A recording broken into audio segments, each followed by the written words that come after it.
E aí, pessoal, tudo certo com vocês? Aqui é o professor Denilson Seixas, bem-vindos ao canal. Então, hoje nós vamos trabalhar o governo de Fernando Collor de Mello, que foi o primeiro presidente eleito democraticamente após o regime militar. Então, isso tem um peso bem importante na história do Brasil, que é o período da chamada Nova República, certo? Então, se a gente for fazer um pequeno resgate, após o regime militar, nós tivemos a escolha de um presidente de forma indireta, que foi o Tancredo Neves. Mas ele faleceu e quem assumiu foi José Sarney.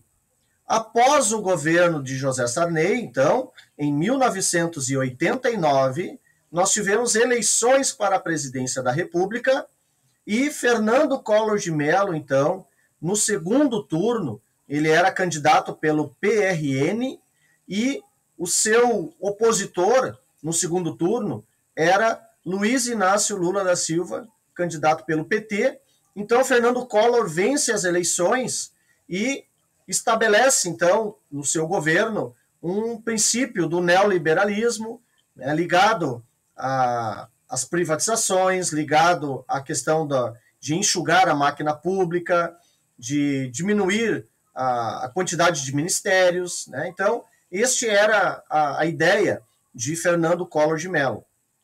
Em sua campanha eleitoral, tinha o lema Caçador de Marajás, que Fernando Collor, então, seria aquela pessoa que realizaria o fim da corrupção, acabaria com a corrupção, aquela de colarinho branco, que se chama, então, nos altos cargos do governo, né, aquelas pessoas que tinham altos salários, né? Então, ele seria essa pessoa responsável por isso. Então, o lema da campanha era o Caçador de Marajás. E a imagem que se tinha do Fernando Collor era uma pessoa jovem, uma pessoa ligada à prática de esportes, então aparecia muito a imagem dele, né, como praticando esportes, andando de jet ski, fazendo corrida. Então, ele foi associado a uma figura da juventude, que ia trazer uma nova cara para o Brasil, ia fazer uma espécie de uma renovação da política brasileira também, né? O próprio partido dele, PRN, era um partido muito pequeno, né, se comparado com outros, e que então não tinha tanta relevância, né? Mas ele conseguiu, então, se candidatar, ganhou, então, as eleições democraticamente, o povo escolheu, né? E isso foi bem significativo, então, na história do Brasil, da chamada Nova República. Porém, o seu governo, então, foi associado a casos de corrupção, né? Então, ocorreu denúncia realizada pelo próprio irmão de Collor de esquemas de corrupção envolvendo o tesoureiro da campanha eleitoral de Collor, que era o chamado PC Farias, né? Então, o Collor teria recebido, então, mais ou menos em termos de 60 milhões de dólares de forma ilícita, né? Então, isso ficou, as investigações, né, a respeito disso, e relacionado, então, à questão, né, do dinheiro, né, a origem de esquemas de troca de favores, recebimento de propinas para nomeações de cargos públicos. Então, Collor foi retirado do governo através do impeachment. Então, ocorreu todo um processo, né, um pedido de impeachment, e isso foi aceito, foi aprovado no Congresso Nacional, e lembrando que para que ocorra o impeachment de um presidente da República é necessário, então, a comprovação de crimes, né?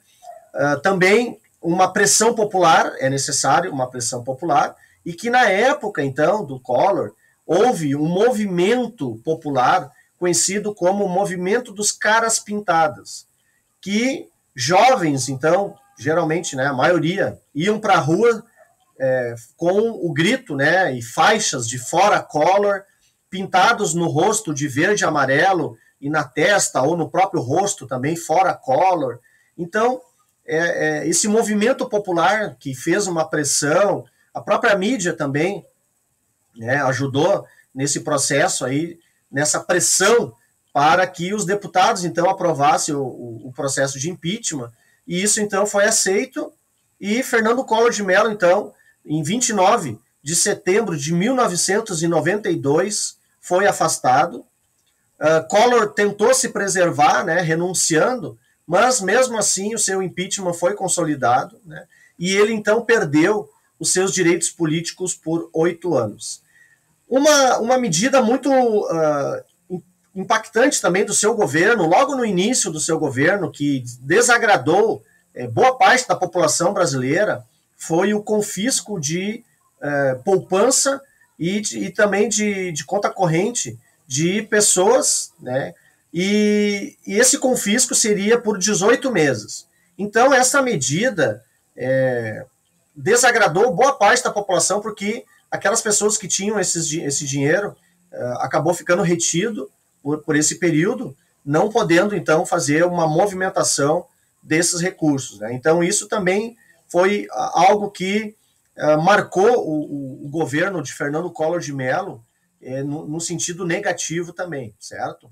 Bom, Collor, então, sai do governo e entra o Itamar Franco, né, no seu lugar, que é o vice dele, então. E no governo do Itamar Franco surgiu algo muito importante em termos econômicos, que foi o chamado Plano Real.